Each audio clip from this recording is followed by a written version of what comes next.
हे खूप वर्ष आधी झालं पाहिजे होतं, बाळासाहेब असताना हे झालं पाहिजे होतं. सो तो जो लोकांचा हे आहे ना, तो तुम्ही अंदाज नाही बांधू शकत काय लेवल आहे.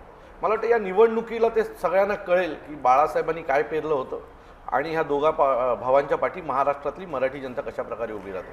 तुम्हाला वाटतं मनं जुळली आहेत? 100% जुळलेली आहे. हे बघा, 19 वर्ष आपण कोणाच्या घरी नाही गेलो आणि 19 वर्षांना आपण सतत जातो. एकदा गेलं तर आपण बोलू शकतो की ठीक आहे, एक फॉर्मॅलिटीज म्हणून करणं. ज्यावेळेला तुम्ही ती गोष्ट सतत सतत करता ना, त्यावेळेला कळतं नाही कुठेतरी हे जरा मनोमिलन झालेलं आहे.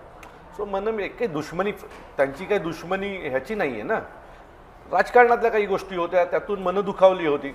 पण आत्ताची काय महाराष्ट्राची परिस्थिती आहे ना, ती त्या गोष्टींपेक्षा काही मोठी नाही आहे. त्यामुळे सन्माननीय राजसाहेबांनी त्यांच्या अनेक इंटरव्ह्यूजमध्ये पण सांगितलेलं आहे की महाराष्ट्राला जर मराठी माणसाला जर आमच्या दोघा भावांची गरज असेल तर आमच्या दोघांमधले हेवे दावे त्यापेक्षा मोठे नाही. त्यामुळे मनं जुळलेली आहेत आणि माणसंही जुळतील याच्यापुढे.